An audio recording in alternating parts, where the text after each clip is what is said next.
From 1976 to 1983, a streak of unsolved murders occurred in the Frankfurt area of Germany. 7 bodies of young men and boys were found in sewage systems, 6 victims identified, and 1 still unknown. Who committed these heinous acts? Today, we're going to look into the sewer murders.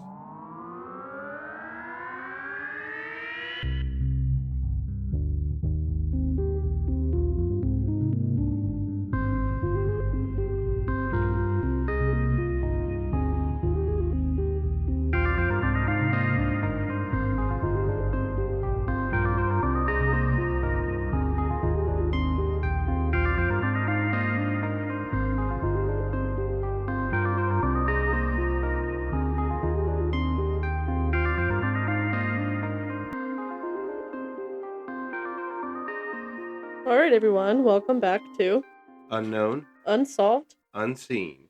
Triple U. Woo! Welcome to episode 23, or welcome back if you're returning. Glad to have you guys here. We are recording this one actually a bit early. This is actually being recorded right after episode 22, the Pollock Sisters, so we're trying to get a little bit ahead of the game finally. Um, I don't really actually.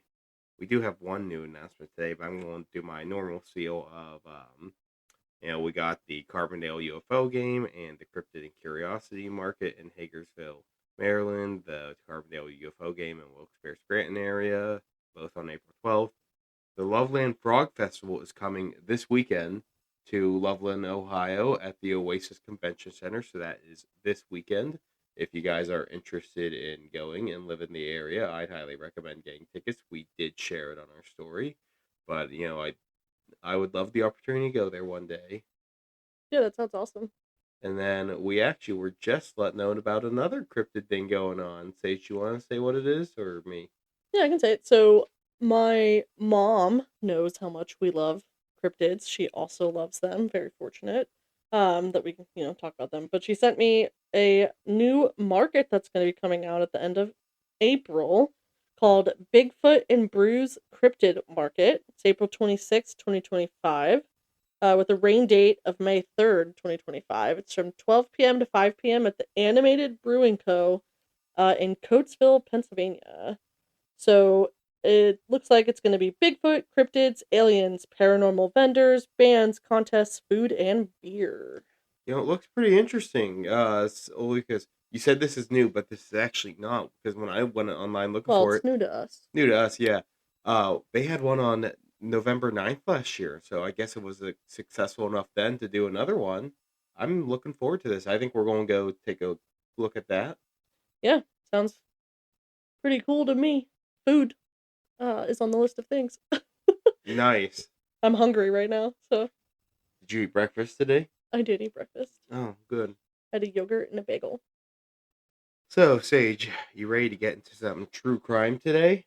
I am. Is this your first trip? No, because you did Second. the I did the Beaumont yeah, the Children, Belmont children. episode 10 of the Okay. episode 11 of the podcast. You said last episode though that this one was pretty heinous, Yeah. right? So do you have any trigger warnings you need to share? Yep. So this is what I have here for stars. We're going to go across the ocean to Germany, and hopefully our German listeners are going to enjoy this one, though. Our third largest demographic is Germans. Did you know that? Our largest demographic? Not A even. third Oh, a largest. third. Okay. It goes United States, United Kingdom, Germany, U.S. Virgin Islands, Australia. Oh my gosh, we've reached so many lands. I know. Yeah, hopefully you German listeners like this one. Actually, I don't. You guys might know more about it or might not. First, I'm just going to get into trigger warnings here for this. Major trigger warnings on these topics. There's murder, death of a child, drowning, talk of fecal matter, sexual assault of minors, sex work involving minors, body disfigurement, and potential pedophilia. All right, that is definitely a hefty list of things. Yeah, so that is what I put on here. I don't know if all of them are typical trigger warnings or not, but I tried to list, especially the fecal matter one because I know that is something to some Yeah, people. Yeah. So if any of those are things that you don't want to hear about, then we'll see you in another episode that doesn't have those things, hopefully. Hey, And take care of yourselves, everybody, because that's a lot. So if you Crypt, do listen, take care of yourself. Cryptid Sabertooth Cats episode, still good at episode. Yeti's great. That too. You know, I put a lot of work into Cryptid Sabertooth Cats, got a good amount of listens on it, so it actually paid off. But yeah, that's a good one. So, Sage, do you know anything about the Frankfurt sewer murders? I do not at all, actually. This is not one I've heard. Oh, okay. So, one quick thing I'd like people to know is there are not many sources on this. I use primarily Wikipedia and then other sources that were very similar to Wikipedia that I either was linked through Wikipedia or found other things. Um, there are sources like the Wikipedia would link to police reports and whatnot that were in physical records and are all in German. Like my latest episode, a lot of this is in another language. Because my last one, there was so much that was in French and a little bit in Spanish, and so I butchered a lot of names. Well, this one is most of the stuff's in German. I even found a video, like a news, a news piece where they were interviewing people on it, but it was all in German, so I had to do auto-generated German subtitles on YouTube, followed by then translating through Google Translate those auto-generated things. Oh my So gosh. I hopefully don't have stuff wrong, but that's the thing is there's a language barrier here. I got too deep into this before I almost decided to turn around, but I put too much effort into it. Didn't want to give up, and also I've seen on Spotify there's only one other thing I could find that covered this topic, so I think this is an interesting one for people to know about. Well, let the people know. All right. Well, let's get into it then. So, going to start with talking about the murders and the victims of this. So, today's topic is going to be, as I said earlier, the sewer murders, which is also called the sewage plant murders as well. Um, the fact that it's called both helped me find a little bit more information on this. Okay. That's good. But that's what is typically known as is the sewer murders, or some cases the Frankfurt sewer murders. So this all takes place in the Frankfurt, Germany area between the years of 1976 to 1983, specifically the Frankfurt Rhine Main area. There were a total of 7 victims in this, all of them being males. The youngest was 11 years old, and the oldest was 18 years old. So Wow. there's a bit of a pattern here in who was targeted. Oh my gosh. So, the first thing I'm going to do is I'm going to be going over the victims one by one to, let you know who they were based on what I could find on them. Because from this being such an old case and the language barrier, information on some of these people was very scant. Yeah. So I did what I could. Um, going on that. The first victim in all of this was discovered on September 7th, 1976. The body of an unidentified male that was determined to be between 15 and 18 years old was found in Stungerod, Gießen. The body was discovered being mummified and naked except for wearing socks. The body was found on a footpath in the forest by military personnel while on a military maneuver. There had been partial skeletal is skeleton skeletonization that had begun on the body. And in case you don't know what that is it's like the final step of decomposition. Did you know that? I did. How do you say the word? Skeletization. Skeletonization. Yeah, or skeletized. I almost want to say skeletonization, but like I can't words. I watch a lot of true crime shows, but specifically Bones is my favorite. So the amount of times I've heard that word. Do bones got all the bones? She do. She do. Such a You good show. you and all your bones. Yeah, I should watch that show again. So back to this, because of the skeletonization, sorry, it was assumed the body had been there for at least 6 weeks by that point when it was found. The probable cause of death was a violent skull fracture that Wow. they found on the body, but due to the decomposition and mummification of the body, it could not be fully determined if there was a different possible cause of death, like if the violent skull fracture happened before or after the death. So they didn't have any kind of anthropologist on site? Not to my knowledge, I couldn't really find much details on the investigation on who looked into these. Do you know what anthropologist is? Ring me a bell here. It's an individual. It's kind of like archaeology or paleontology, but it's the study of human Oh yeah, bone. yeah, And okay. so they can tell whether injuries to bone occurred before or after death based on like patterns of hemorrhaging, things Okay. like that. Yeah, I guess not. I don't know if Again, I'm talking Frankfurt. a little out my butt here though because I got that from bones. I don't know if Frankfurt, Germany has that resource in 1976, Yeah, I don't know. or if that's also just potentially, TV dramatization. No, that's an actual Oh, that career. it? Yeah, but like, is it that accurate? Yeah, Okay, okay. I'm just curious. I wanted to be an anthropologist for a really long time, but then that was a little too much death for me, so I prefer it in my form of podcast. Fair enough.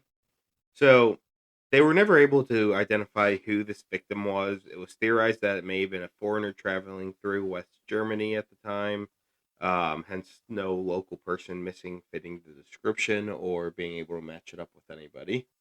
Okay. So this is the first victim. He's found in a forest, partially mummified, and final stage of decomposition happening. That's all that can be determined. So from here, we're going to be taking a time jump actually to um, a few years in the future. The second murder comes with the discovery of a body behind an inflow in an oblique position at the sewage plant at a sewage plant on May 23rd, 1982. What's oblique mean? Do you know? So that's like at a slanted position or diagonal position.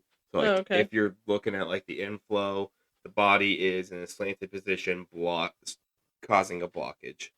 Okay. Okay, that makes So more not sense. parallel to the opening or perpendicular. Okay, cool. Thank you. Yep, and I actually looked it up and I put a note in here describing what oblique position is. I appreciate that because I would not have known. Yeah, so the body belonged to a 17-year-old boy named Eric. No last name was given for this individual, Okay. but the body had significant damage done to it. Final warning: this is where it gets a lot more disturbing. The right thigh had been completely torn off. The Oh, skull and pelvis and other bones, no, the skull and pelvis were crushed, and other bones were exposed. This could very much easily happen in a sewage system. As Sage, do you remember that picture I showed you yesterday? uh, kinda. These bodies would potentially face a sewage conveyor. A sewage conveyor, it's not Oh, like a conveyor belt that you think. It almost looks like a giant screw or drill that basically turns and takes stuff up a right. slope, but it's meant for small items in a sewage plant, not a Yeah. body. So a Yeah. body or anything larger, it's going to crush it and grind it down as it takes it up or get jammed. And this is a huge metal piece. Ugh.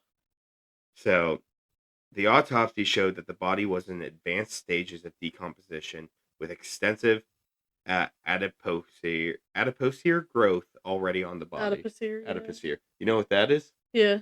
So for those who don't know, that's like the waxy like coating on your body. So like if you see some older like dead bodies where they like have that waxy coat to it, almost looks smooth, that was already showing up on the person on the body here. Okay.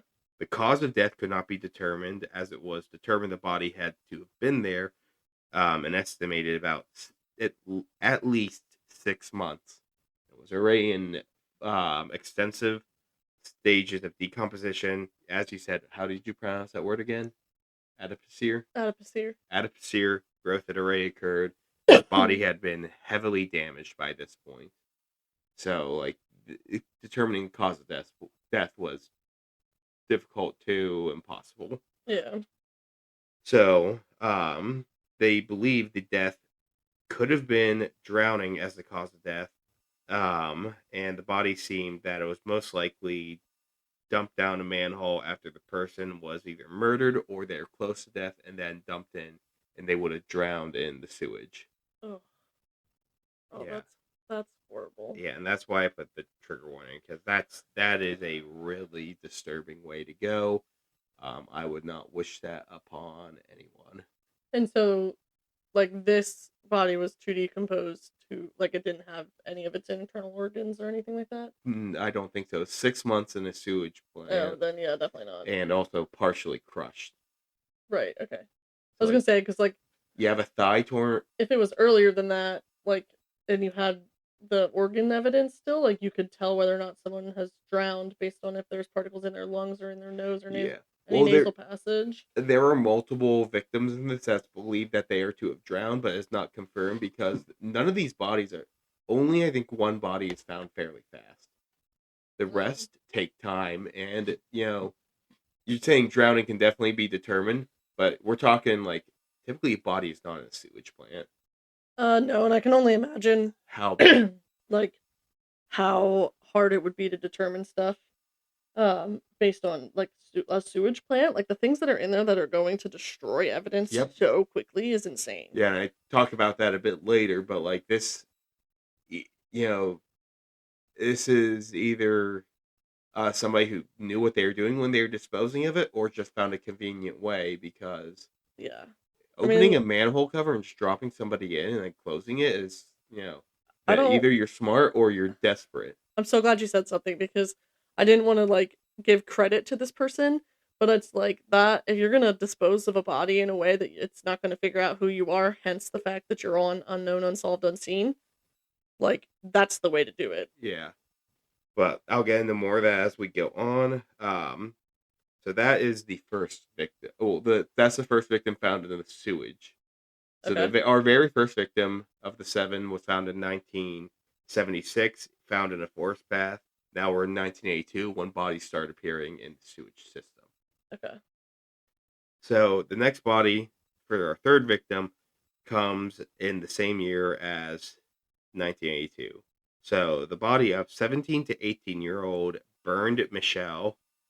I think the 17 to 18 years old is because of he's been gone for some time and they don't know like what age he died at. I saw him Mm, more point to 17. okay. So his body was found when a collecting rake was blocked by a clothed body.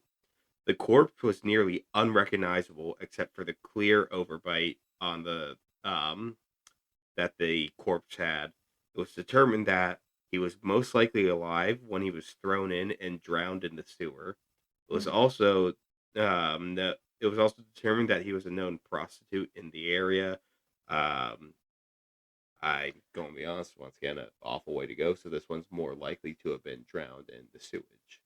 And Yeah, I think too, like, just for other people out there, I'm fairly certain that the PC word we use for prostitute is sex worker. should I use that here? Because every time they refer to as prostitutes, because that's the age we're looking at. Yeah, I mean, that's fine. I'm just saying, like, like, if we're talking today, the term would be sex worker. Okay. That's less stigmatized than prostitute. So But it's understandable that that's the term that's being used for the time yeah, period. because that's what I used in my trigger warning was sex worker, but in Yeah. this time period it was known as prostitute, and that's how the reports are written. Yeah, and I think that is one of the issues with looking back at old cases. Like, no matter what case it's going to be, there's going to be language that's no longer PC, and Yeah.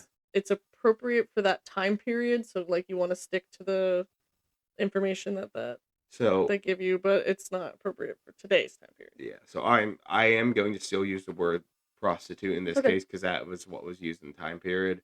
I do want to recognize that it is now sex worker is the correct term.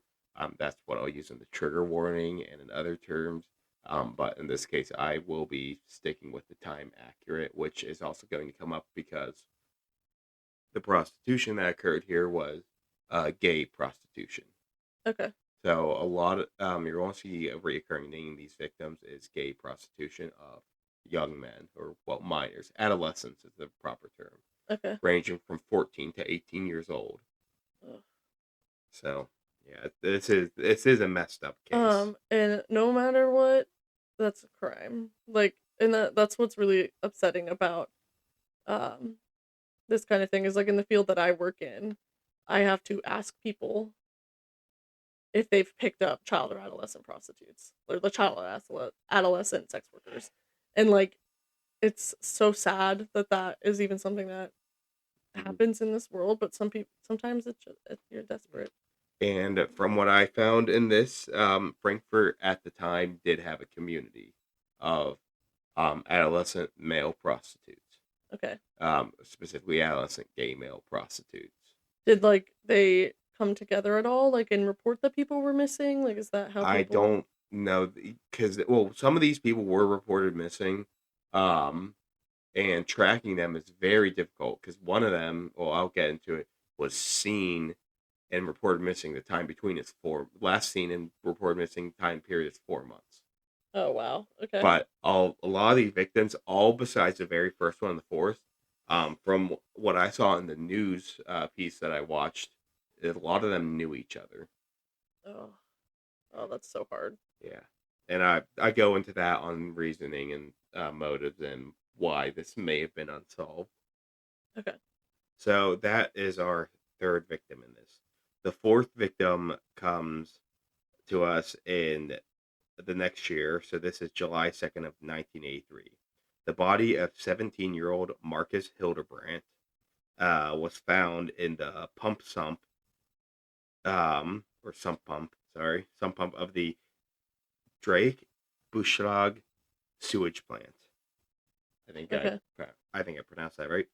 He, Sounded German to me. he had initially been reported on April 28th, 1983, but was last seen alive January of 1983 with three men and allegedly was traveling to Saarbrücken. I don't know where that is in Germany, but he was traveling. He's supposed to be traveling somewhere else. Either he made it there and got back to the Frankfurt area, or he never made it there. When his body was found, he was found handcuffed and with no visible external injuries to him that were done by a person. He was hard to determine who the body was, but what helped was he had tattoos on his arms that helped identify him with motifs on it and the word fuck tattooed on his upper arm. Marcus had not lived a simple life. Leading up to his death, he had spent most of his life in reform schools and was actively in an apprenticeship in the area when he disappeared. He did occasionally prostitute himself to men, and was a known heroin user for a couple years. And he was only 17 years old at the time of his death. Oh. So that's the type of background that's seen for some of these victims. Because as we saw, the last two victims were both known male gay prostitutes, adolescent men, both of them. Yeah. So the fifth victim was 14-year-old Fuad Rahu. He was a descendant. He was a kid of Moroccan immigrants. So I don't know if because it wasn't seen as much, if he was part of this scene or not compared to others. But his body was found in ne- Niederrad. Yeah, I think that's how you say it, sewage treatment plant on September 9th, 1983. He had been reported by his parents as missing on September 1st, 1983. So only a span of 8 days missing.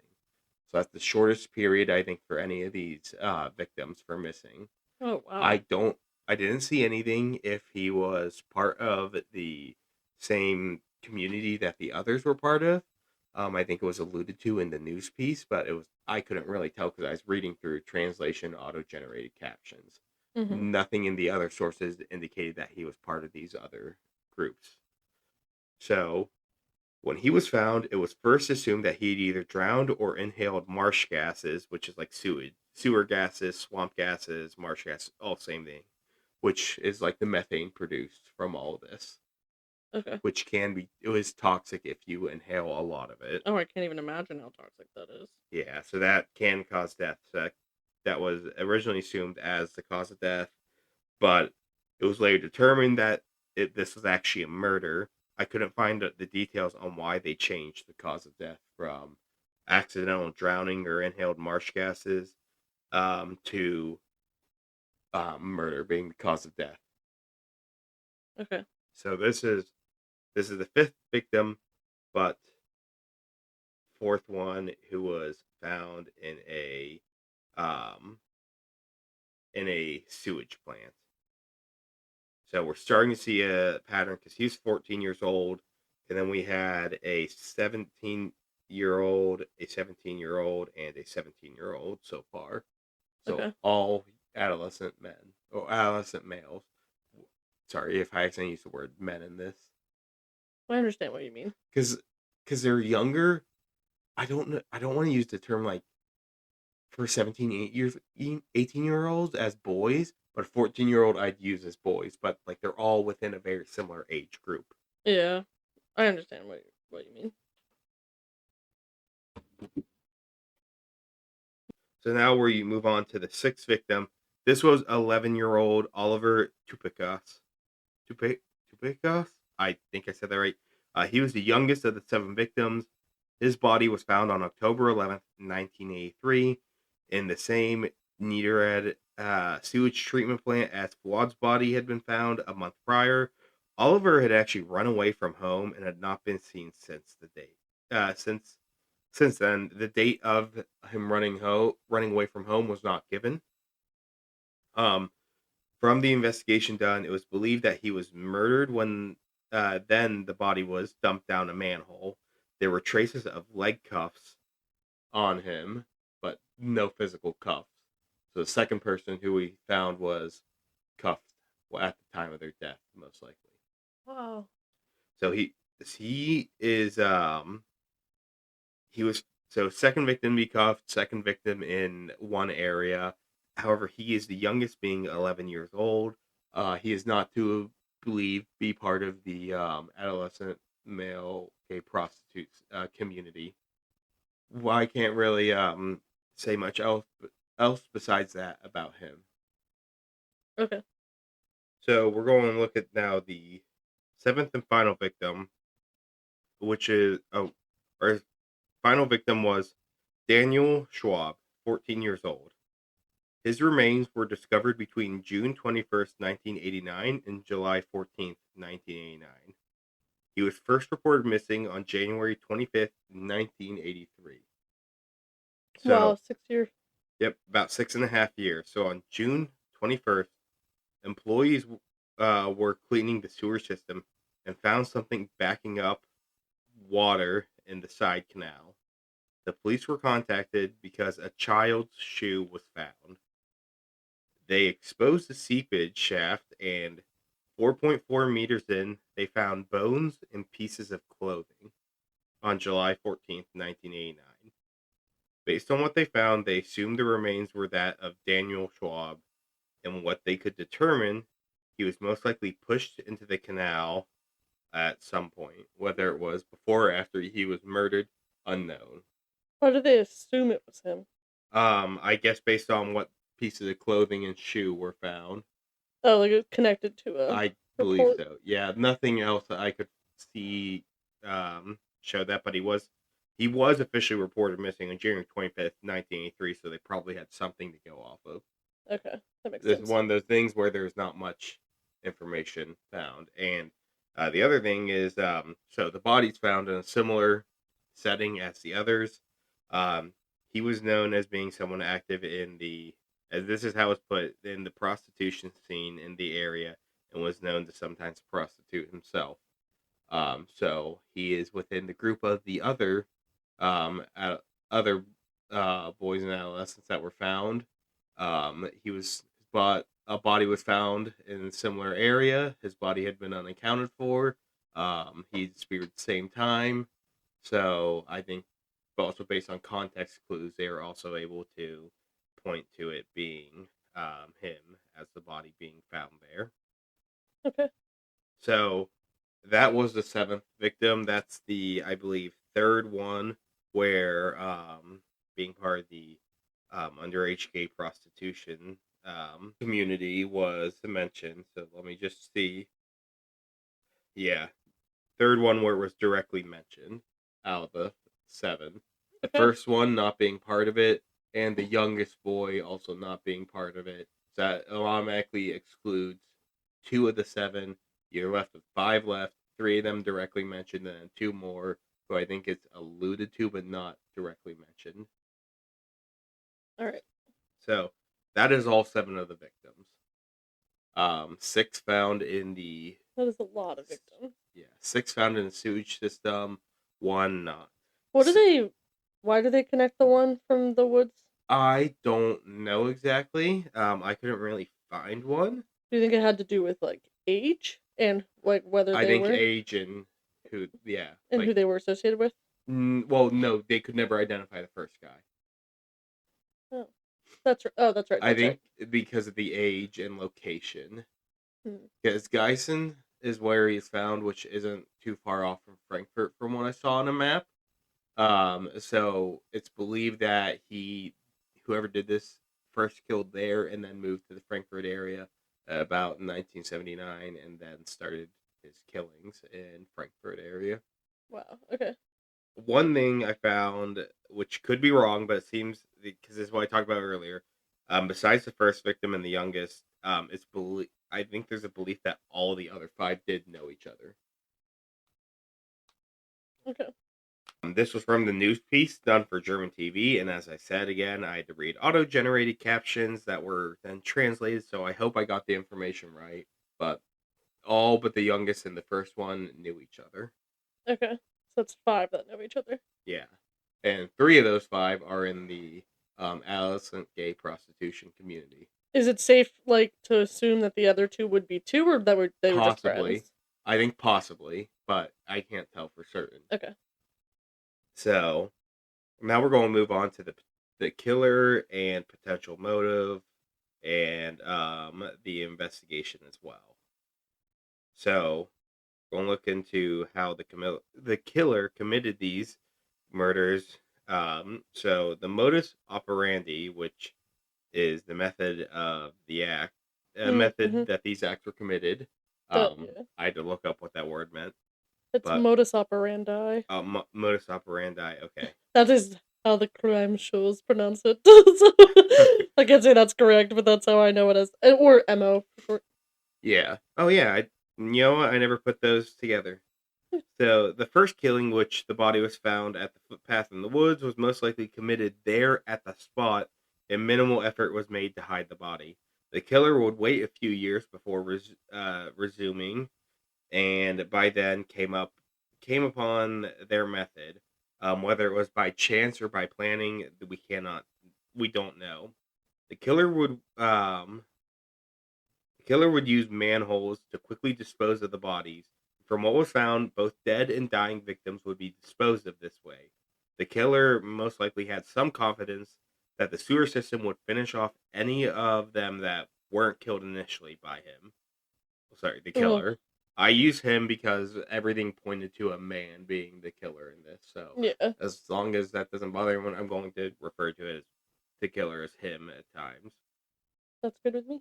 So it made it easy to get away with the killings in Frankfurt, which was a densely populated area, but we're talking about the early '80s, so not the levels of surveillance and security we see nowadays with like traffic cameras and whatnot. Yeah, for sure. So it is not known if this killer would have known how easily a body could be destroyed in the sewage system too, as the body would face the conveyor, which Sage, I did show you the picture and I explained like what it looked like. It would be a giant drill, Oh, almost, and isn't built to move large objects, and bodies were harder to identify by doing this. yeah, that's really sad. Because along with there's also the other potentials of rats in the sewers and other bacteria. Bodies were harder to identify by doing this because the rats could easily take away evidence on the bodies. Whatever's in the sewer could easily eat away the bodies or contaminate it. I mean, There's a number of things that could happen down there in the yeah, sewer. there is so Even just the much. water, like the water in the sewer. Yeah, water already makes it hard to sometimes identify Yeah, bodies, but you're talking about not even contaminated water. and not even that. Like any of those things can contaminate like how long the body's been down there, they Yeah. make it really difficult to determine timelines. Because some of these, as one was said, it was at least 6 months that the body was in the sewer system, Yeah. and that Like that I'm allows for so much to go wrong. but I'm also wondering, like, was it actually 6 months, or like, I think they said 6 months because of when the person disappeared, most likely. okay, I was gonna say, because like, if you're going off timelines and stuff, 6 months of decomp in a And sewer is gonna look way different than 6 months of decomp in the ground. I wish I could give more information to back that up, but we're talking about the early '80s, German stuff, all of it in paper. At Yeah, a time this wouldn't have been too big of a story globally, and we're talking about adolescent gay men. yeah, which like is fine that you don't. No, I'm just saying, like, Yeah. Yeah, and and that's I'm just saying something that that's I'm one thing thinking that's about. going to happen is, some people might not care as much about them at that time because of their circumstances. Well, I mean, you think even in the '90s when Jeffrey Dahmer Yeah. was killed, '80s and '90s, like, they didn't care then either. In fact, didn't the cop A cop gave back a victim to and he Dahmer. just retired like 2 or 3 years ago? Yeah, he retired with like honors or something, and people were not happy about it because he basically handed somebody's life over because he didn't want to get involved with any of that gay stuff. Is basically what happened, and that's awful. And that's like a quote, Yep. pretty much. That's not Frank being like colloquial. That's the literal quote from the cop was like, I didn't want to get involved in any of that gay Yeah. stuff. I don't know if that's the exact words he used, but pretty damn close. Yeah. So back onto this, the bodies from all this it could be in the system anywhere from weeks to months. The lowest we saw was 8 days, but the longest we saw the person was missing for 6.5 years. Wow. And that is when you only had bones and pieces of clothing. So the first victim that was found in all of this, the one whose name was Eric without the last name, it took 2.5 years to identify the victim because of the factors that went into the sewage system and the corpses. Wow. So I told you when these bodies were identified, Hmm. like when they were found, but I did not have identification dates on all of them. And the first one in the sewer system, 2.5 years to identify the victim. I Wow. was like the one with the tattoo was easier, but other ones were. I mean, these were not fully uh, cut and dry. And I mean, the one took 6.5 years just to find. So we're talking about a lot of lost time in this. The investigation into these murders were conducted by Horst Kropp and the AG 229 um, team. They were individuals entrusted in investigating murders of young people that were sexually motivated. Now, to my knowledge, there was no evidence of sexual trauma on the bodies found, but the circumstances and background of many of these victims being part of the gay prostitution community in the area could lead to the belief that that actually might have occurred, but evidence is hard to determine on these bodies due to what we had just talked about. So, you're talking about destruction of evidence that is hard to really combat. You're playing a losing game at that point. Hmm.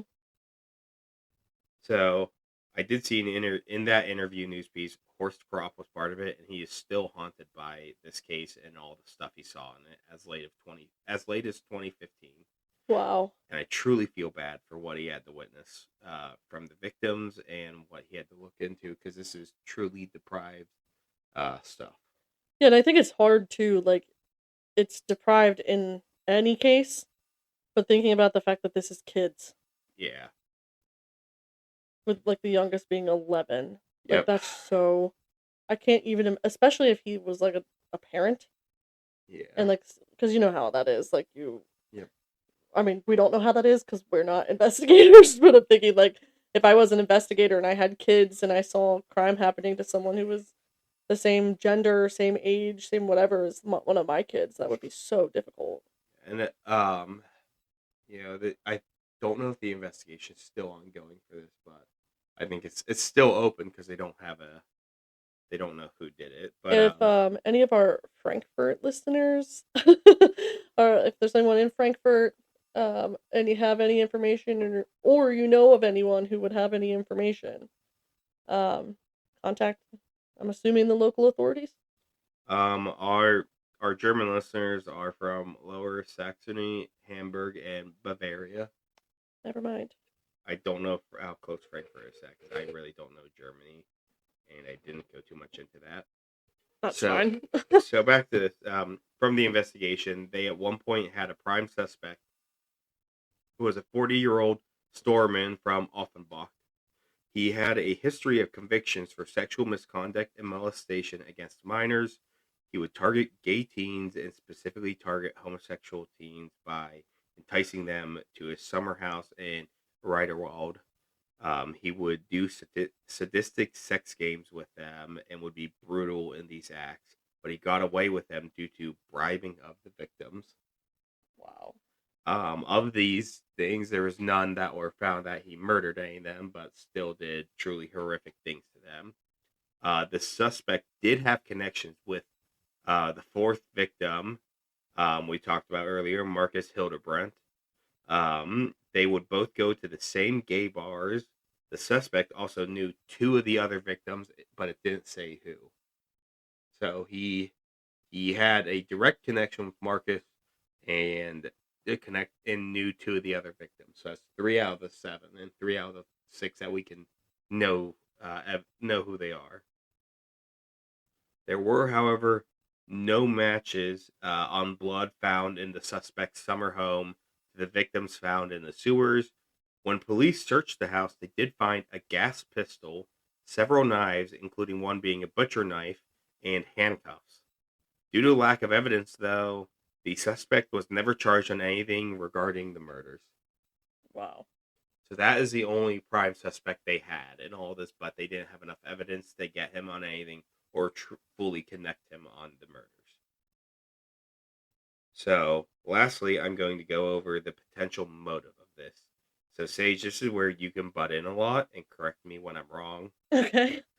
This is a lot of, I'm rewriting a lot of what I found from other sources. It all comes from the theorizing on the motives comes primarily from criminal psychologist Rudolf Egg. He theorizes that the suspect is a man who is about 50 years old, who has no family ties or friends. He was potentially sexually abused as a child, and this caused him to have a disturbed relationship with his homosexuality or with same-sex individuals, possibly also just a hatred towards queer individuals. He used the term homosexual individuals, but I think queer was a better descriptor for that. Okay. So what you're saying there then is that like is this about this is the specific guy you're talking about, the one who was targeting? This is what the psychologist thinks of whoever the Oh, suspect as the okay. I thought you were talking about the guy No, who was no, targeting. no. This is what criminal psychologist Rudolph Egg has to say about whoever did Okay. this. So I is it okay if I share a little bit? Can I add a little bit more? Yeah. So it seems he had an inclination to bondage, possibly with the two evidences of victims being cuffed. He believes the suspect moved to Frankfurt in the late 70s to live out his fetishes. The throwing of his victims into the sewer system after violating them made Rudolph Egg believe he had a deep-rooted hatred for his victims. Besides this line, I didn't see anything else confirming that the victims were violated, but that's what I have for what Rudolph Egg had put about the motives of the victim and the psychology behind him. Obviously, this is older, so some of the stuff might be outdated thinking. But what do you have to say, Sage? Because you actually have a background in psychology. I do not. I mean that's definitely for the time period. Like that, the way that that psychologist is talking about it is for the time period.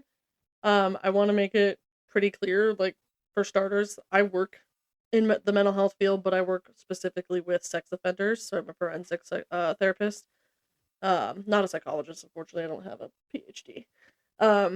But I do have my master's, so there's that. But it's like important to note that just because people are sexually abused as children does not mean that they're going to grow up to sexually abuse other people. They're actually, like, for the most part, what we understand from it is you're not less likely, but like people who aren't sexually abuse others just as much as people who are. So like that is not like making the speculation that this individual was sexually abused in childhood.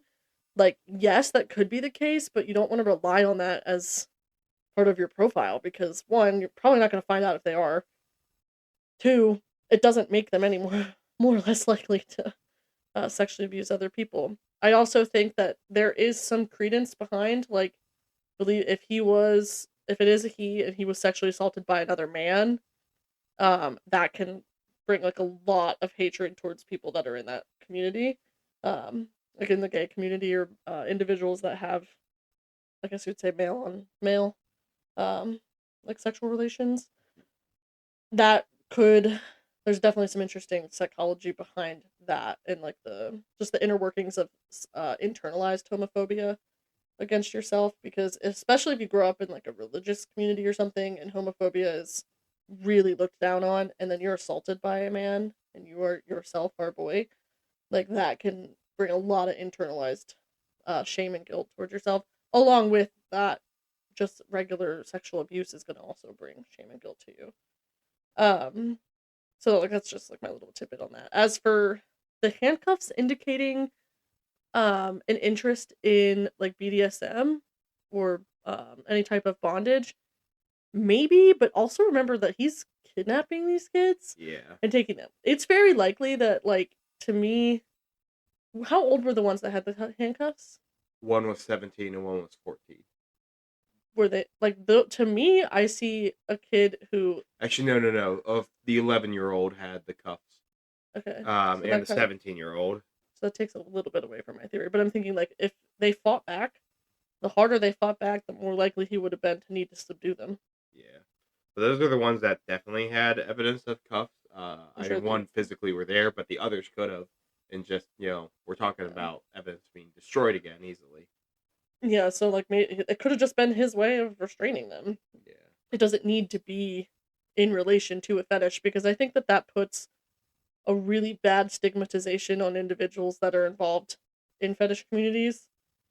And like, we want to be sex positive around here, healthy sexual lifestyles, healthy things, Yeah. consent, all that.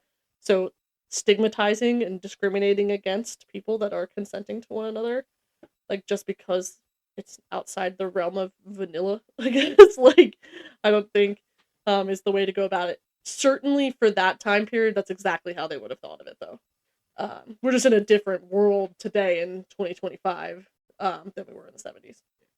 So, thank you for your thoughts on that. Yeah, sorry, that was that was real abstract. Well, last week I did that with your episode, so Yeah. on the Polish sister, so you got to get some back. We're just sharing what we know. Yeah. So, that's all I really have on the case of Sage. What are your final thoughts on this? Unfortunately, I think that the individual that did this was intelligent, or at least had an understanding of the criminal justice system and what was needed for evidence. Because for them to put these kids into a place where the least amount of evidence is going to be able to be found, um, that takes a lot of understanding of in that aspect. So that's definitely very calculated. I don't think it was a matter of just throwing a kid down a manhole. I think it was very deliberate because obviously it worked. They're we're being they're being talked about on our podcast, which means we don't know who the killer is. Um, I don't know. I think it's absolutely devastating that that's a population that is consistently targeted even up till today. And it's just devastating that those families, and especially the individual that hasn't been identified, the first one, had to go through something like that or don't know if their child's missing. And so that your final thoughts. So I was going to put my thoughts. You know, this is truly tragic and disturbing. I think there may have even been a chance that this could have been solved, as it reminds me of another case I've heard a little bit about, which I know we do have on a topic list for later. The Doodler. Mm, He was somebody who targeted gay individuals. but he could have been ID'd. So there were people who could have definitively ID'd the serial killer, but that means that they would have had to admit that publicly that they were gay, and they were too Oh, afraid to do that. So I they didn't even never, think about that. so they did not do that. And yeah, that's one thing I thought about, which I didn't see anywhere. But you know, there are people who are back then, even still today, who are afraid of being outed as gay individuals, and that can keep them from speaking out on injustices like this. So Absolutely. if this guy is abducting people from it's in relatively same area that he's been abducting them. There's probably others there who were familiar with what's going on, but didn't speak up because they didn't want to be outed as gay potentially, or as we saw with that one guy, the prime suspect who was bribing people. You know, people could be bought out on awful things going on there. Was So um this during the height of the AIDS epidemic? I don't no no this was 79 to 83, and Was that in the 60s? the AIDS epidemic was the first reported case was in 1981 actually. Um, okay, Wondering so if that would have had anything to do with that yeah, I didn't admitting it think as about well. that. So actually, I think the first case was in 1981 to early 90s. So actually, yeah, we are in the AIDS epidemic here. So that does not. I don't know how big it was in Germany. I Yeah, know it was a big deal in America, but I don't know about but I'm sure Germany. that that didn't add any Yeah. um interest in people coming forth and saying, like, outing themselves Mhm. because of the stigmatization that was going around with the AIDS epidemic. Yeah, so I think there's a chance, but obviously this is a case not as much talked about, so there's not as much information. But I Yeah. think there probably was a chance, but that has been missed at this point. Ugh. That's my thoughts. So in conclusion, between 1976 and 1983, 7 young men and boys were murdered, and 6 of them were dumped into the sewer system. These killings eventually ended, but since then, decades have passed and no answers and no progress have been made on solving this case. It's been over 40 years since the last death, and whoever committed these crimes is most likely passed away by now. We can only hope that something comes up eventually, but the odds are not in our favor. So I hope something happens, but we'll never know if this will. We'll most likely never know who did this. So that's all I had. Thank you everyone for listening to this one. Sorry about how disturbing this is. So Sage, whatever your next episode is, it should be a bit more of a light. It's this ghost, so it could. It's Ohio State Reformatory. I feel like it's going to be haunting. I feel like, Yeah, but there might be some sadness there too. We'll figure it out. Take care of yourselves, everybody. yeah. So that's all I had for today. The Just real quick again, if you happen to be in the area and you know someone who might know something, the best thing that we can do is use the platform that we do have to encourage people to speak out. So, yeah, if you happen to know any information or your family does or anything like that, like please speak out. The best thing that we could do for justice is try to get something like this solved. yeah. And I didn't find any open number or place to report to, but there's probably somewhere in Frankfurt that you can, I'm sure or just the police department. yeah. And if any of this stuff ever happens around you, make sure you speak up and say something. See Um, something, say something. yeah, because I feel awful for those who are afraid of being outed, I who can't. have to Yeah, keep silence, and it's still always your decision. of course. With that being said, you ready to wrap this up, Sage? So, normal spiel, go. If you're enjoying the podcast, leave us a like, follow, rate, review, share with others.